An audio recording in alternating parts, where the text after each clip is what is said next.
কাল রাত্রির থেকেই বৃষ্টি আরম্ভ হয়েছে, কিন্তু আজকে একদম সাংঘাতিক বৃষ্টি, সাংঘাতিক, একটুও থামছে না।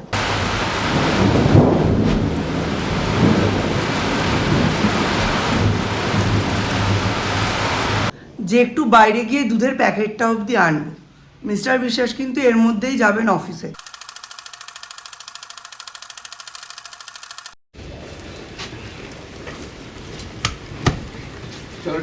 টাটা। আমাকে বললেন যে কাল ভোট, কাল ভোট কলকাতায়, তো সেদিন তো অবভিয়াসলি যেতে পারবেন না। এমনিও আজকে একেতেই বৃষ্টি, তার মধ্যে কোনো বাস নেই, কিভাবে যে যাবে সেটাই তো বুঝতে পারছি না। কালকে একটু তাড়াতাড়ি এসেছে, 5:30 পৌনে 6টা নাগাদ, আর আজকে এখন যাচ্ছে, প্রায় 12 ঘন্টা বাড়িতে থাকলো।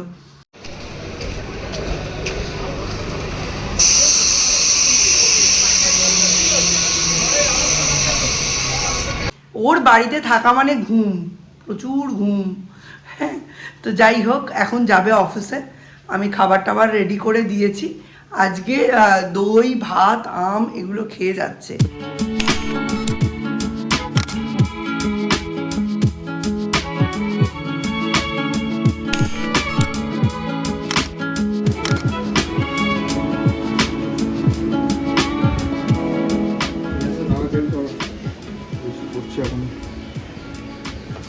আজকে পদব্রজে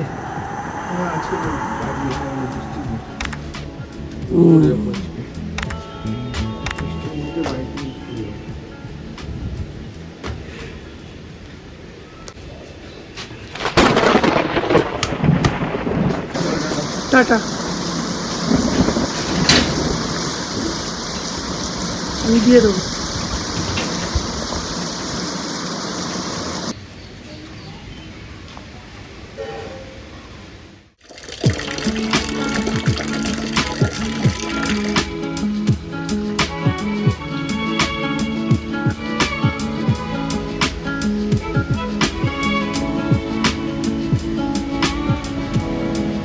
welcome back to Jinia blogs. Jinia ব্লগসের নতুন একটা ব্লগে তোমাদের সকলকে অনেক অনেক ওয়েলকাম। ঘড়ির কাঁটায় এখন প্রায় 11টা, আর এখন থেকেই একটা নতুন ব্লগ আরম্ভ করছি। সৌম্যকে আমি বাজারে পাঠিয়েছি, ওকে বলেই তো গেল তোমাদের যে কী কী আনতে গেছে। সকাল থেকে খালি মনে করছে আজকে ব্লগটা শুরু করব। 365 দিন 24 ঘন্টার গল্প, সুতরাং মাঝে মাঝে এরকম হয়ই, একটু ল্যাথার্জি লাগে। বাট সকাল থেকে সৌর্য সাংঘাতিক পড়াশুনো করছে, তো ফেসবুকে বেশ কিছু ভিডিও আপলোড করলাম regarding Bengali tuition, Bengali handwriting, Bengali homework. তোমরা চাইলে ফেসবুক প্রোফাইলটা ফলো করতে পারো। কেউ ফ্রেন্ড রিকোয়েস্ট পাঠিও না প্লিজ, কারণ ফেসবুকে আমার ফ্রেন্ড লিমিট রিচড।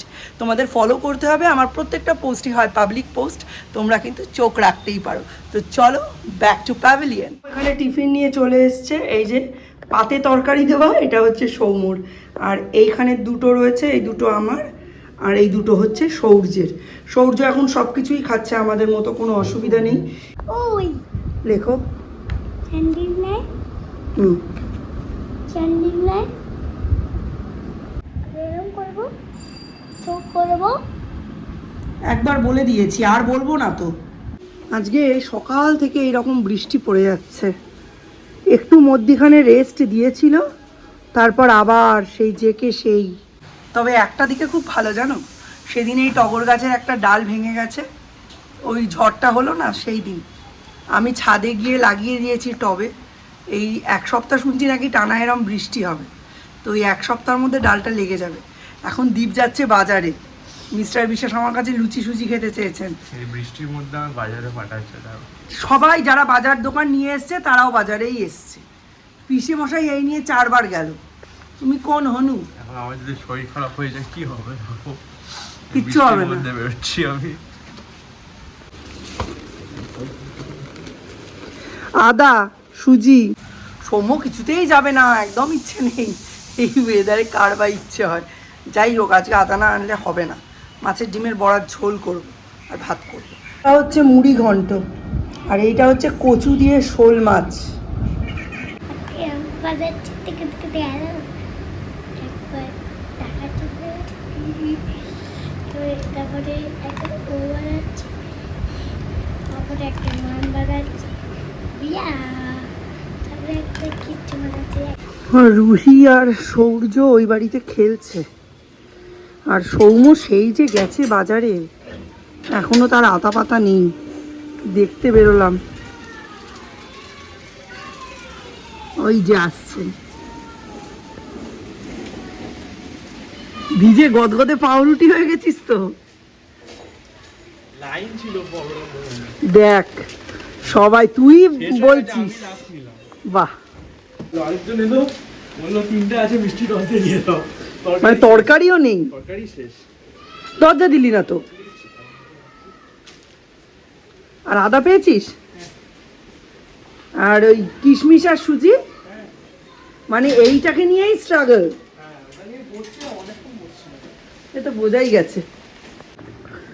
কি হয়, ডেকচি না ডেচকি? এটা ভাবছিলাম ডেকচি। দেখছি, আমি তো ডেচকি বলতে পারি। এইটা দেখছি তরকারি যে কম পড়েছে দীপ, বোঝাই যাচ্ছে। শেষ। এই হচ্ছে তরকারির অবস্থা, মানে তলানি, রসটুকু দিয়েছে, তার মধ্যে ভূমিখণ্ডের মতো 2টো সয়াবিন বেঁচে আছে আর আধখানা আলু বেঁচে আছে। আমাকে দিল, দিয়ে ওরা ডেকচিটা বের করে দিল। ডেকচি ডেকচি ডেকচি। চায়নার দিকে বহুত ভালো রেড পান্ডা তো।于是，他找上了我的家乡。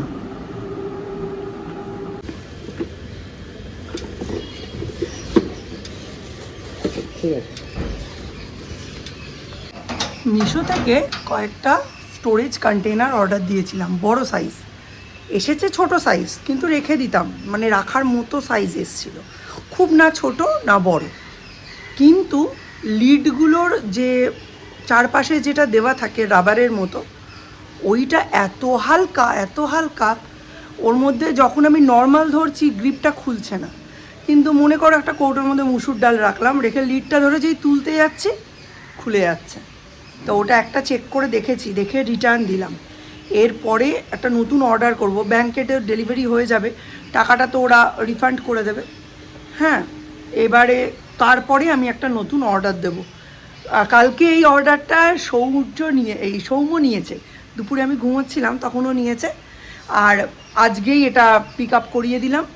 এবার কি হবে, ওই টাকাটা মিস্টার বিশ্বাসের অ্যাকাউন্ট থেকে আবার সৌম্যকে ফেরত দিতে হবে। আমার কাছে আজকেই চাইছিল, মা কালকে তোমাকে 250 টাকা দিলাম, তুমি কই ফেরত দিলে না তো? আমি বললাম ব্যাঙ্ক অ্যাকাউন্টে আসবে, বাবার কাছ থেকে নিয়ে নিস, আমার কাছ থেকে আর নিস না, আমার কাছে আর নেই। এবার একটা বড় অর্ডার দিতে হবে। এখন বৃষ্টিটা মোটামুটি থেমেছে, এই যে বেশ রোদও দেখা দিয়েছে, কিন্তু এই রোগটা খুবই মানে ক্ষণস্থায়ী। সৌর্যকে এবার ডেকে পাঠাবো, এতক্ষণ ধরে ডিসাইড করতে পারছি না জানো কী রান্না করব। আলটিমেটলি মনে পড়লো কাতলা মাছের ডিম এনেছিল, ডিমের বড়া করে ঝোল করি, ডাল আছে আর তার সাথে পেঁয়াজি ভাজি, ব্যাস হয়ে যাবে। সমস্ত রান্নার পেঁয়াজি শেষ আমার। পেঁয়াজির জন্য এই যে পেঁয়াজ কেটে নিয়েছি, এখানে রসুন ছাড়িয়ে রেখেছি, এবার আলুটা কাটবো। কাল রাতে করেছিলাম আলু পোস্ত, মুগ ডাল, ডিমের তরকারি। তো রাতের রান্নাটা তো খুব একটা শেয়ার করা হয় না তোমাদের সঙ্গে, সকালের রান্নাটাই করা হয়, কারণ রাতে আমি ব্লগটা বেশিক্ষণ কন্টিনিউ করি না। কিন্তু করেছিলাম অনেক কিছু, তার থেকে আবার একটা ডিম রয়ে গেছে। একটা মজার গল্প বলবো তোমাদের, আগে এইটা মানে পেঁয়াজ রসুনটা কেটে নিই তারপরে। কালকে সৌর্য সন্ধেবেলায় মূর্ধন্য লিখতে বসেছে, এবার লিখে খালি ঝামেলা করছে, লিখতেই চায় না। সে 2-1টা লিখেছে, কালকে সকালে যেহেতু প্রচুর পড়েছে, বিকেলে একটু প্যাংড়া করছিল। এইবার যাই হোক, 2-1টা লেখার পর আমার কাছে গুদুম করে একটা খেয়ে তারপর চেঁচামেচি করতে করতে আমি লিখবো না, পড়বো না, এই করতে করতে আম্মার বাড়ি চলে গেল। আম্মাকে আমি বলে এসেছি, ও কিন্তু লেখাপড়া করেনি। পিসিকে এসব বললে পিসি আবার একটু টাইট দেয়। এইবার যাই হোক, টাইট খেয়ে বাড়ি এসেছে, তখন আমি ডিমের ঝোল রাঁধছি। এবার ও জানে ইউজুয়ালি প্রত্যেক দিন না ওকে দিয়ে আমি ডিমটা কাউন্ট করাই, হ্যাঁ, যে সকালবেলা আমরা 5টা ডিম রান্না করি, দীপের 2টো, আমার 2টো, ওর 1টা, আর রাত্রে যখন রান্না করি আমরা 7টা ডিম রান্না করি, মিস্টার বিশ্বাসের 2টো, দীপের 2টো, আমার 2টো, ওর 1টা। ঠিক আছে, ও সেটা জানে। এসে বলছে ডিম কেন এখানে 6টা, মানে রোজ 7টা থাকে, আজকে 6টা কেন? আমি কি করেছি, একটা ডিম সেদ্ধ করে আলাদা তুলে নিয়েছি, নিয়ে বলছি যে মূর্ধন্য লেখেনি সে পাবে না। বলছে কেন মা, আমি তো ডিম খাবো। বললাম না, তুমি মুগের ডাল আলু পোস্ত দিয়ে ভাত খাও, আর কিচ্ছু দেবে না তোমাকে, ডিমের ঝোল পাবে না। এবার ও ভেবেছে আমি কি করছি, ও দেখছে যে মা কি করে। খেতে দিয়েছি দীপকে আর ওর বাবাকে, ডিমের বাটিটা নিয়ে এসেছি, আলু দুটো তলায় দিয়েছি আর বাটির ওপরে দুটো ডিম দিয়েছি। মিস্টার বিশেষকেও দিয়েছি, দীপকেও দিয়েছি। এবার ওকে ডাল আর আলু পোস্ত দিয়ে খাওয়াচ্ছি। ও খালি বাবার বাটির দিকে দাদার বাটির দিকে দেখছে। এই করতে করতে তারপরে পুট করে উঠে গেল, আমি একটু পরে খাবো, আমি একটু পরে খাবো, এইরকম বলে। খানিকক্ষণ পর ঢাকা, আমি বুঝতেই পেরেছি ও কোথায় গেছে।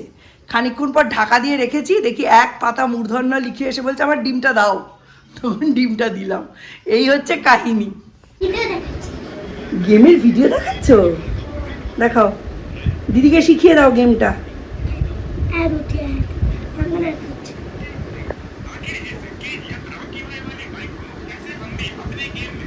বাবা, ভাইয়া কি করছে?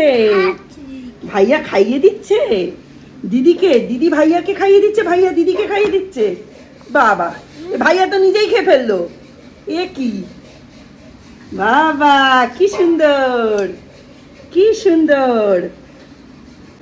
আগের দিন যখন ওই মাছের ডিম এসেছিল তখনই এটাকে বেসন, চালের গুঁড়ো, খাবার সোডা, পেঁয়াজ টিয়াজ দিয়ে বড়া বানিয়ে এই কন্টেনারটার মধ্যে রেখে দিয়েছিলাম। আজকে এটা দিয়েই মাছের ডিমের বড়ার তরকারি করব। এটা কি করেছো দাদা? কি করেছো বাবা? এগুলো কি?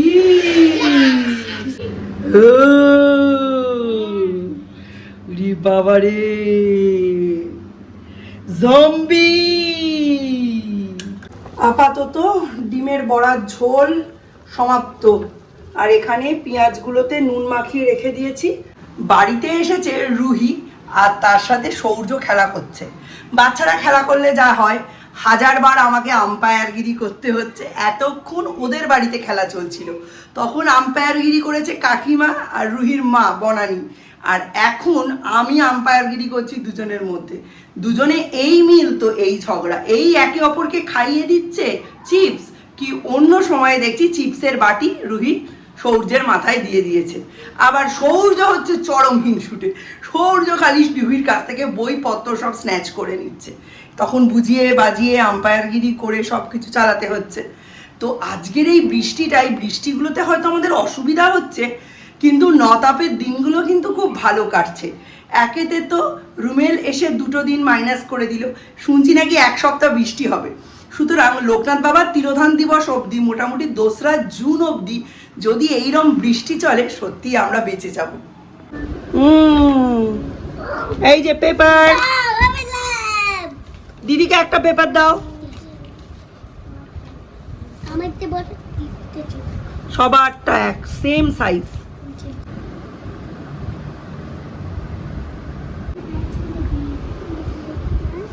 দুজনে ইউজ করবে, শেয়ারিং ইজ কেয়ারিং। দিদি একটা নাও। ফেভারিট কালার দিদির কোনটা? ফেভারিট কালার ইয়েলো ভিজে, এটা আমার ব্লু ভিজে। ওয়াও, কালার করো সৌর্য, কালার করো। ঠিক আছে, আগে আগে আগে দিদি।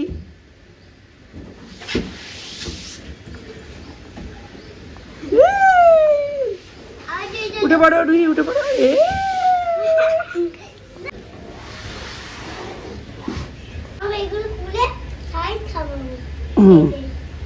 নাও নাও নাও, ঠিক আছে। রুহি ওটো ওটো ওটো ওটো ওটো ওটো। হ্যাঁ, এই তো।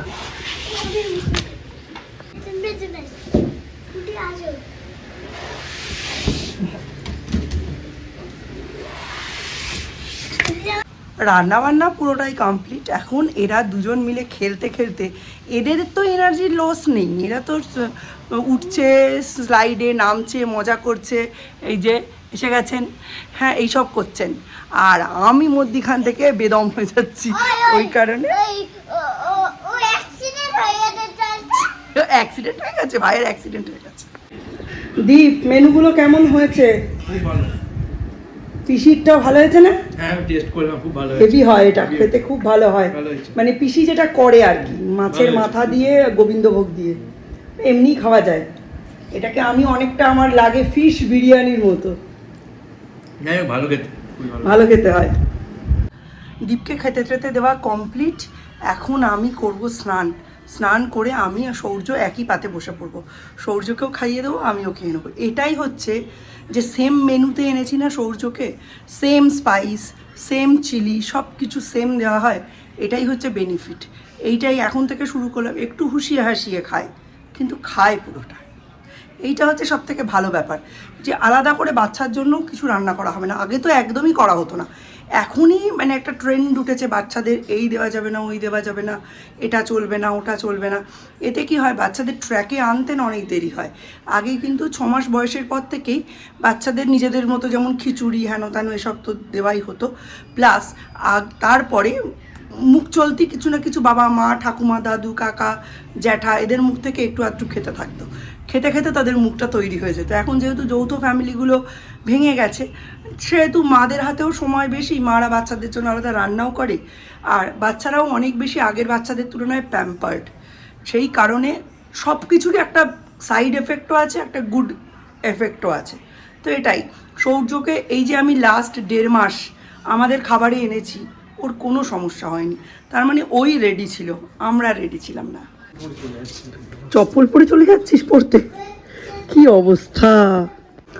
Tata, bye bye. আসার সময় নিয়ে আসিস, ঠিক আছে? ফেভিকুইক আমি আটকে দেবো। টাটা কর। সকাল থেকে বৃষ্টি পড়ছে, একটু থামেছে, যদি পরে বৃষ্টি পড়ে চুল কেটে আসবি? দেখি যদি খোলা থাকে কেটে আসবে। আচ্ছা আমি দেখছি বাবার সাথে কন্ট্যাক্ট করতে পারি কিনা। Check the mic and make sure it sound right, boys.